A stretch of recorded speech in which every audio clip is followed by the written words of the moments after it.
ぜ止まった。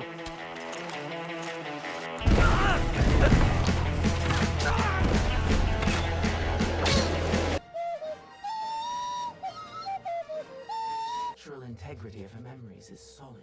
Hey everybody, this is Purgle1 with Level 1 Gaming, bringing you the review for Assassin's Creed Shadows. Seasons change, flowers bloom, and storms, they storm. And once again, a new season brings us a new Assassin's Creed. After the runaway success of Valhalla selling like 20 million copies, and the disappointing sales of Star Wars Outlaws and Avatar Frontiers of Pandora, Ubisoft is praying for Assassin's Creed Shadows to be an amazing title. And after a few delays, is it? Yeah, buddy.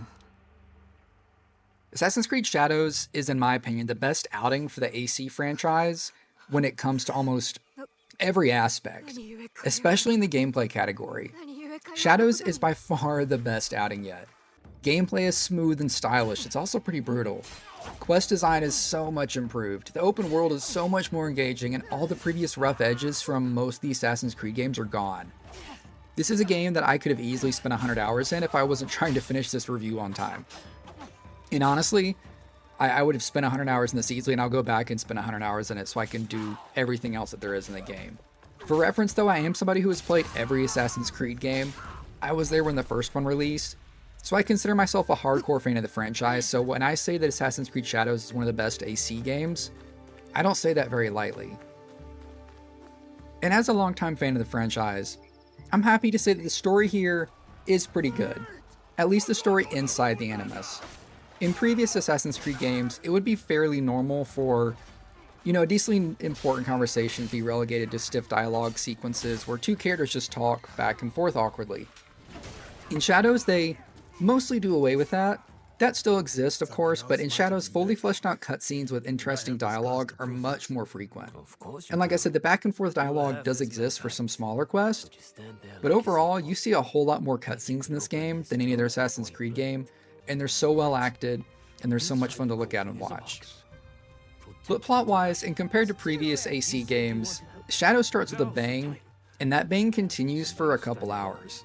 It's standard in the AC games for the tutorial to be a big set piece and then you're just plopped in the open world with very little fanfare, but that doesn't happen here.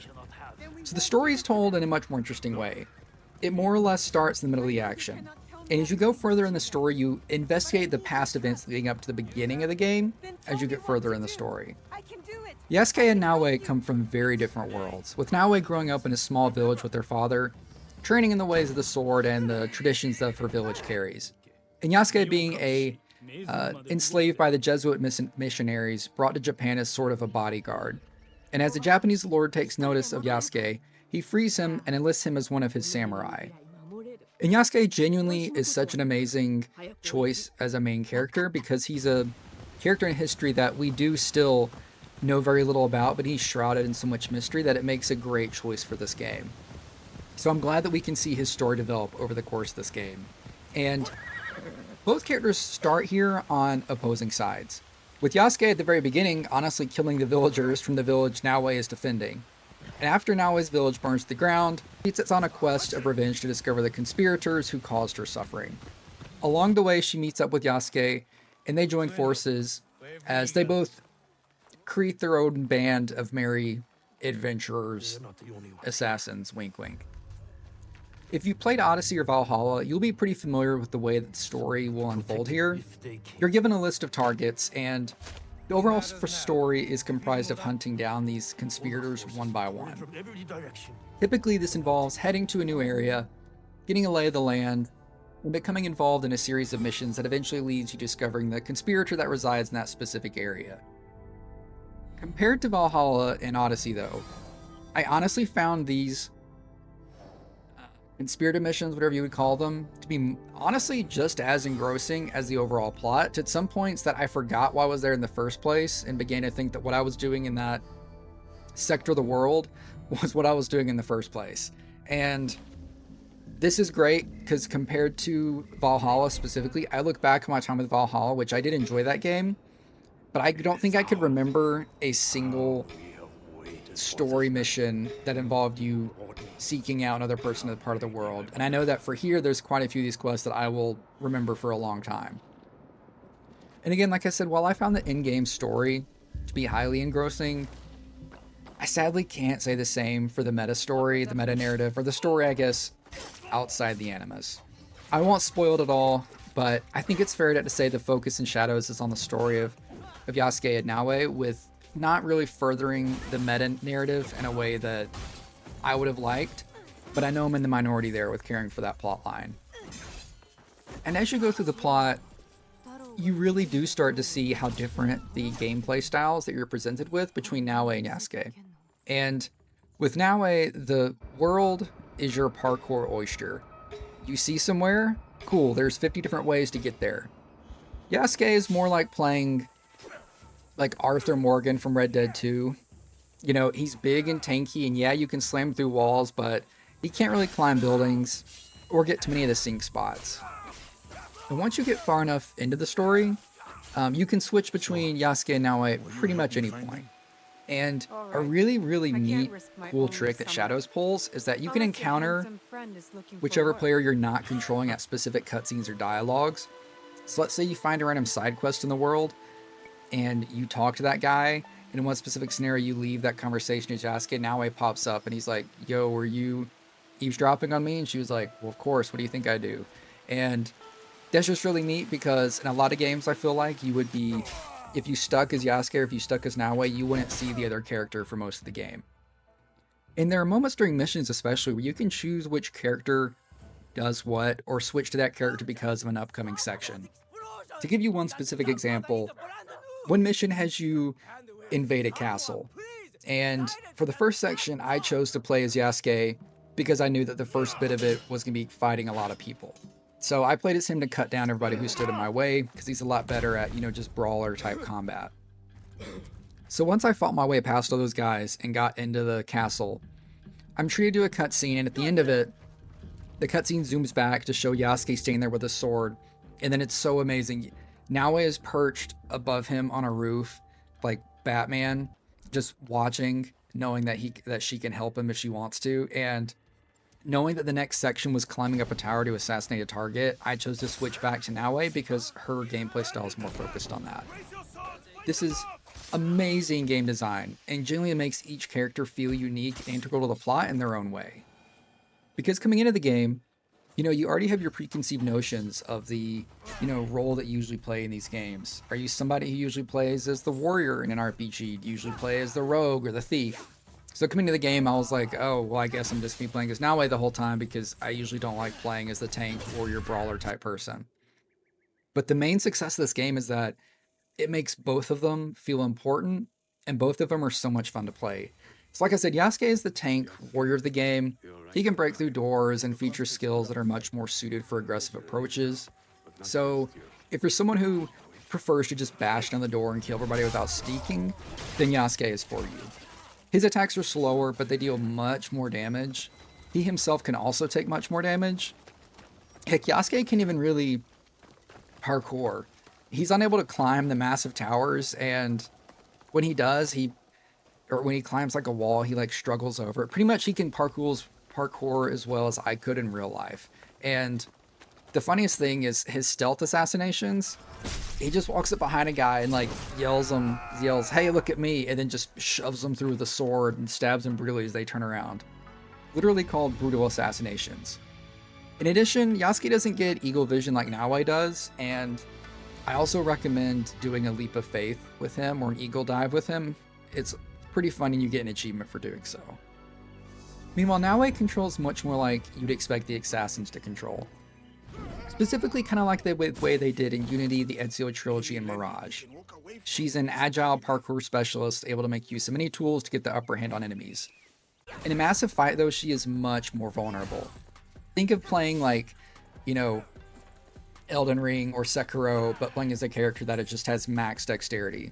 That's pretty much how she is. And while Yasuke can easily take on a group of foes, Naoe has to be played in a much smarter way in order to achieve success.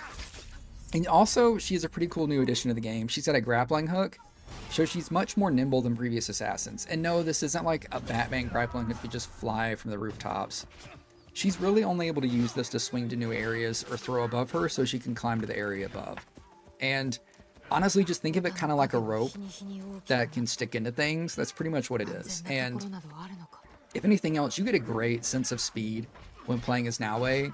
Most games you sprint and you act like a walrus with its legs cut off and you have to deep breathe for like 20 seconds after running 20 yards. But you know how fast Tom Cruise looks in movies when he runs? That's how fast Naoe moves in Assassin's Creed Shadows. And especially when you switch between like her and Yasuke, the speed that she has in her character is genuinely incredible. So overall, I found both characters quite fun to play as. And like I said, coming into it, I really only expected to play as Naoe because she's the rogue thief, which is what I usually play in RPGs. But the game did such a good job in making both these characters feel integral to the plot and making them constantly interact with each other that I found myself switching back and forth between them in the story in a very natural way. And speaking of natural, I guess we'll go into the gameplay section. And overall, if I were to describe the gameplay in this game, it would be, it just feels more natural to the world and in general, much more purposeful. But this game is dense. There's a whole lot going on in this game. It is by far the most content-rich Ubisoft game in a while. But again, this is a situation that, if you look at previous Ubi games, not all the content felt worthwhile to the player. But this is the first time I've played in a long time the open world where the content feels purposeful and rewarding to the player. And just constantly when I played this game, that word just kept popping into my head because I really felt like that every gameplay system in the game perfectly tied into itself, or into each other, excuse me, to constantly make you feel like you're working towards something and you're not just doing busy work. And through the myriad of systems and mechanics, they all mostly cut down on tedious fetch quests and random collectathons. So what do we got in here? We've got hunting people for loot. You've got open world activities, hunting down targets, side quests, leveling up, sword practicing. I think you have pretty much everything in this game except fishing.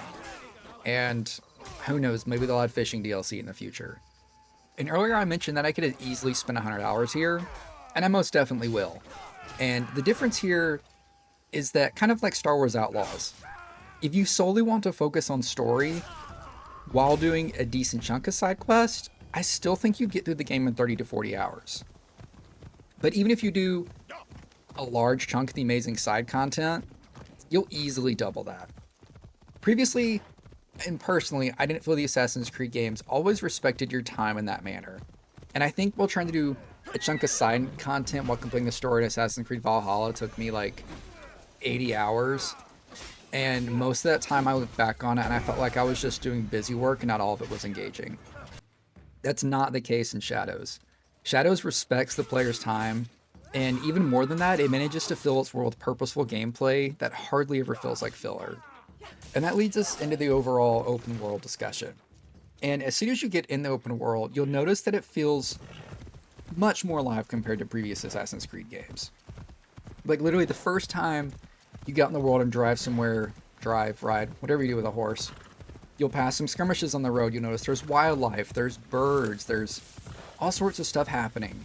And as you get further in the game, you'll find a random one-off side quests, tons of wildlife, and in general, just pretty good emergent gameplay moments. There are plenty of castles to explore, shrines to pray at, hidden tombs to plunder, sink spots to climb, and the beautiful country of Japan overall to just explore. Also, to note, your eagles are removed from the game, which in my opinion is a pretty welcome addition, as it keeps you engaged and grounded with your character as opposed to you essentially having like a 14th century UAV to scout the landscape. And it makes the focus in gameplay much more on your character.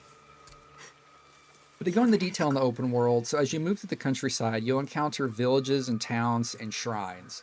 I would say those are the three main places. And in the towns, you'll find normal town things. Vendors, merchants, sync points, assassin burrows to purchase. These bureaus are important as Yasuke cannot climb most sync points, so you'll want to unlock these as fast travel points. You can also use these spots to, refill supplies and do whatever else that you can do, like accept contracts. Also in the villages and towns, you'll find castles to infiltrate. And meanwhile, Naoe can easily climb sync points to unlock those fast travel spots. So if you're mainly playing as her, you don't have to unlock the bureaus, but Even if you aren't far away from your next waypoint, your horse provides a quick way to race to your next objective. And in the center of most of these villages or towns, at least the bigger ones, lies a castle. These castles contain a chest with tons of great loot, but to unlock the chest, you must kill a certain number of the specific samurai that are within that castle. Think of these somewhat as outposts in previous games, but they're much, much more engaging here. You're usually given a reason to infiltrate them, either for loot or resources, and unlike Odyssey or Valhalla, the loot you're given here is actually pretty good and stuff that you're going to want, and you're just not going to find all the stuff randomly strewn in the world like you have in the previous Assassin's Creed games. So I found myself clearing a lot of these castles because I wanted what was in the chest at the top, and I was not bored the entire time. I ever felt like I was meandering while doing this, because these castles are not, you know, in previous games, either Far Cry or any open world game, you have outposts like everywhere. There's not that many castles in this game, and people do respawn at them, but you're only going to be doing like 4 or 6 the entire time. So you're not going to be doing them constantly, so they never really quite feel old. And along with that, so shrines here serve a purpose too. Praying at every location in a shrine or collecting all the pages in a shrine awards you a knowledge point. Knowledge points are points that go towards upgrading your mastery level.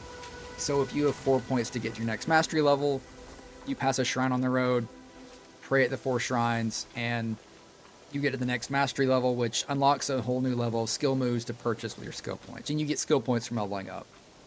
So it does behoove you to complete these. Plus, completing a shrine maybe takes like 2 to 3 minutes max. They're pretty easy to do, and if you're playing as Naoe in Eagle Vision, you can just hover over, and there'll be a blue dot next to the shrines that you're supposed to pray next to.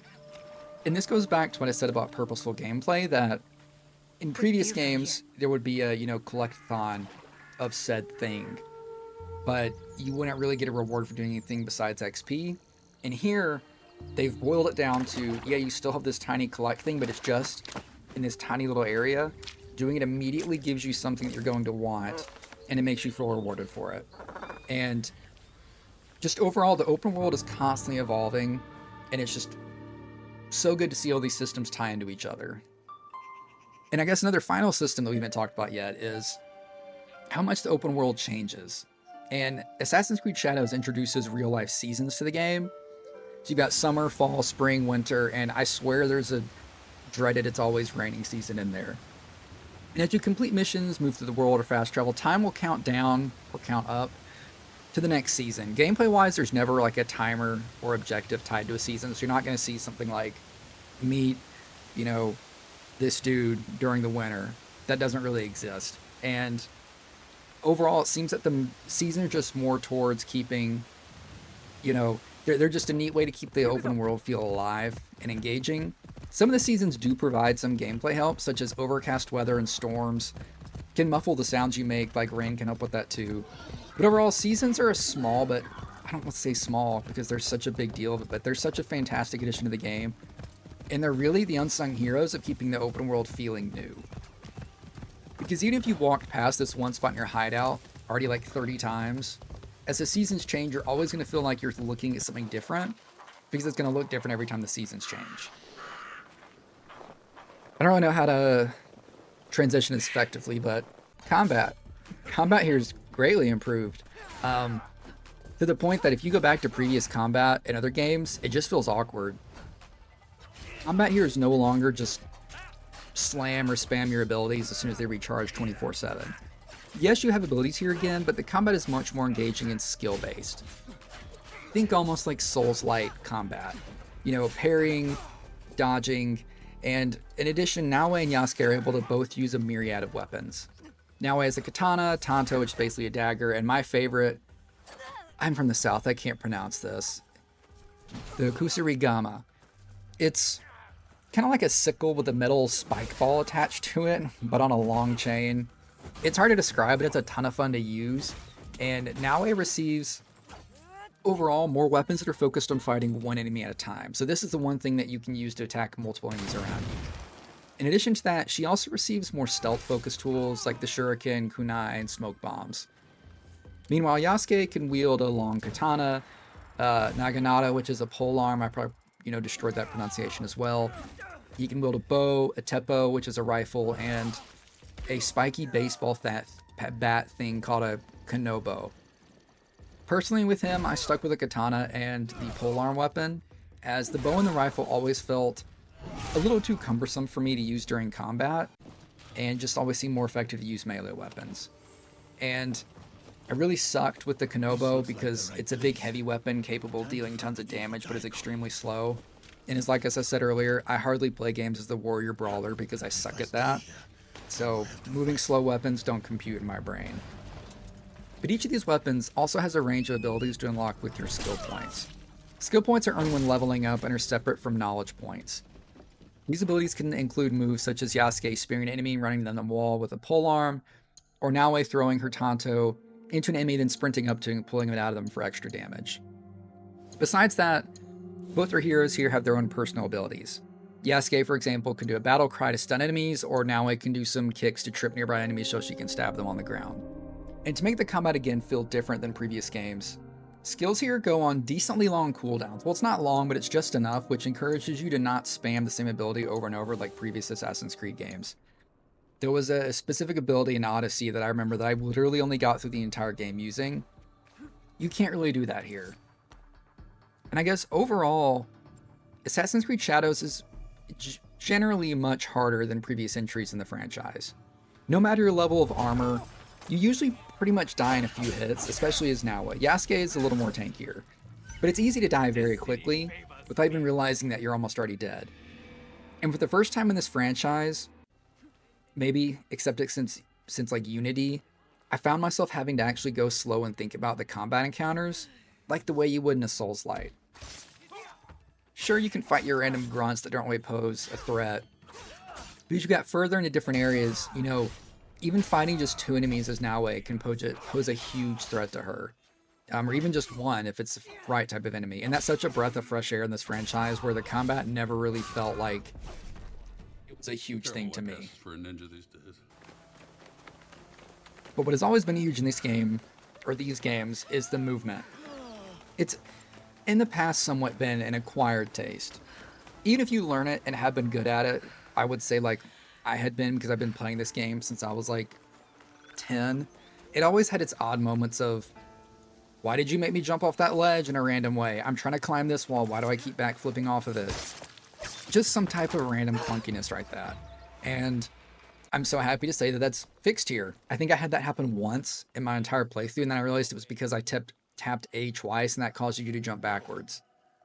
So you never really fight with the controls here that much. It's really hard to show in footage, but if you play this game and played previous games, this game is just so much smoother than previous iterations. It's not even on the same level. The movement system here has been made much more easier as well. If you hold down B, you'll move down the structure you're on. Hold down forward, hold up forward, whichever one of those, and hold down A, you'll climb up. There's essentially now no skill involved anymore with the climbing, and I'm mostly okay with that, as it cuts down tedious sections that would take minutes to climb through.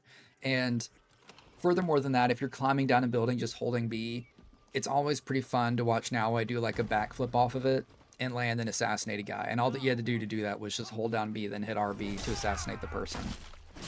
But the movement system does a great job of, again, highlighting how different Yasuke and Naoe are. And the difference between those two is on full display in the movement system. With Naoe, you're playing pretty much a normal Assassin's Creed game. With Yasuke, you're assuming that if you climb through a wall, he struggles over it. Think of him as he had the agility of Arthur Morgan from Red Dead, or like myself, like I said earlier. Ubisoft definitely deserves props for creating two characters with, corresponding but different enough play styles, so that they change the way the player looks at how they can interact with the world. Another way you can interact with the world, and I guess we'll go ahead and get to this part, is Assassin's Creed Shadows becomes a bona fide cozy game in one aspect. You can fully customize, build, and upgrade your hideout, and if you played Valhalla, imagine if you were able to meticulously place every detail in your settlement. It's like that. And progressing through the game, you'll find different cosmetic items to use in your hideout. Different types of walls, bushes, rocks, etc. You could spend literal hours customizing your hideout, and I can't wait to see the designs that people come up with. Oh, you can also place animals in your hideout too. Do you want 20 puppies to greet you right outside your dojo? Yep, that's a thing you can do. Do you want to make a overgrown jungle hideout filled with a bunch of monkeys? That too. There's just so many options, and that's something I need to spend more time in this game with, is actually making my hideout look like it was designed by a real human being and not by an idiot like myself. Upgrading your hideout requires resources like crops, wood, and other materials. And while you can loot these up in open the world, you'll find giant pallets of resources in castles or guarded areas. Using up a scout, we'll get to those later. You're able to tag that pallet for your scout to smuggle it back to your base.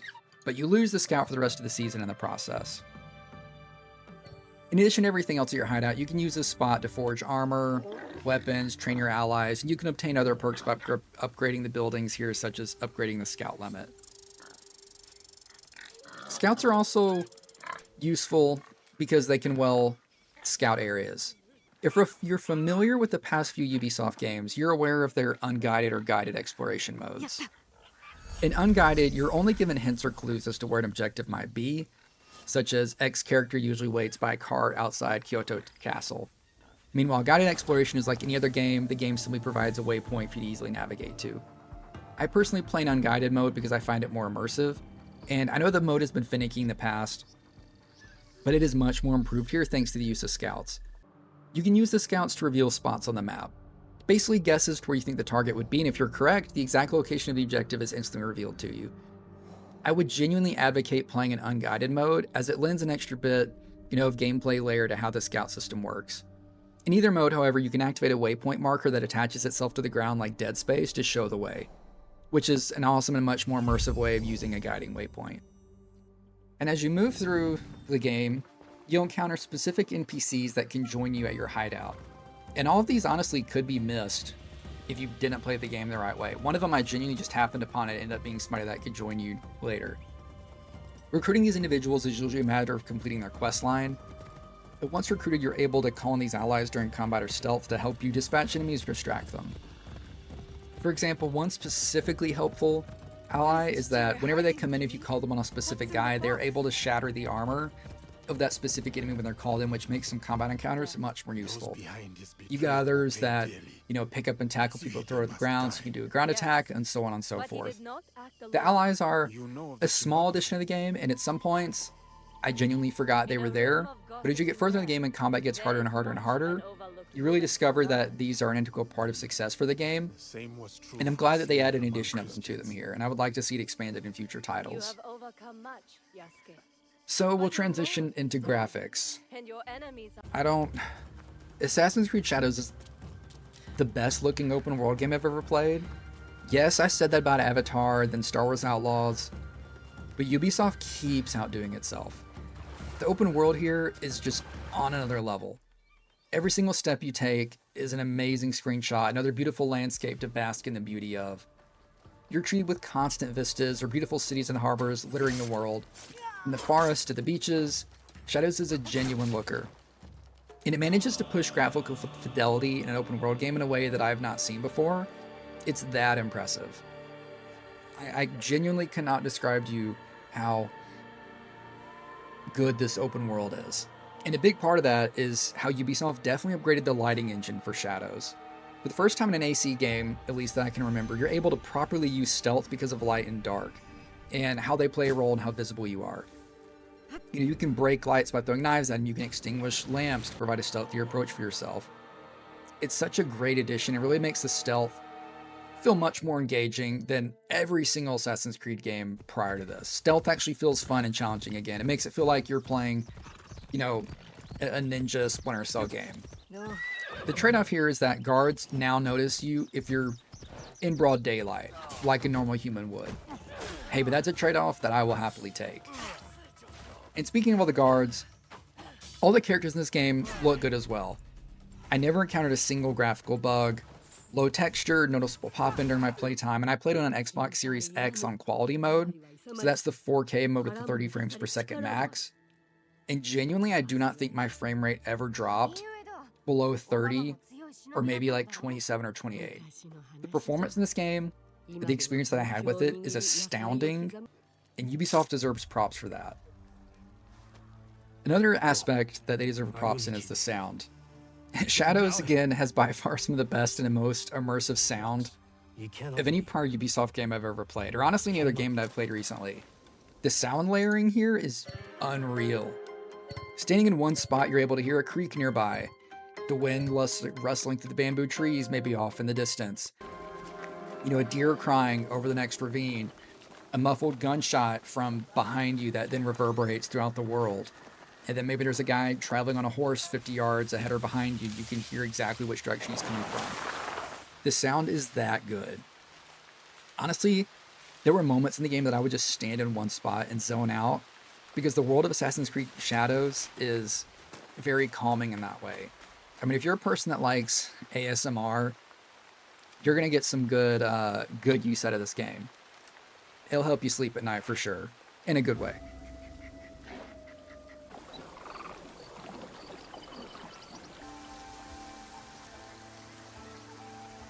The music here is also fantastic, and it's not what I was expecting either. Sure, you have some more synth and hip-hop tracks throughout the game for alerts, states, and anything else, but there's also music that is very reminiscent of spaghetti westerns or old samurai movies. The drumming beats, the twangy Telecasters, but mixed with traditional Japanese instruments and music. It's fantastic, and like I said, I was not expecting it, but I'm all here for it.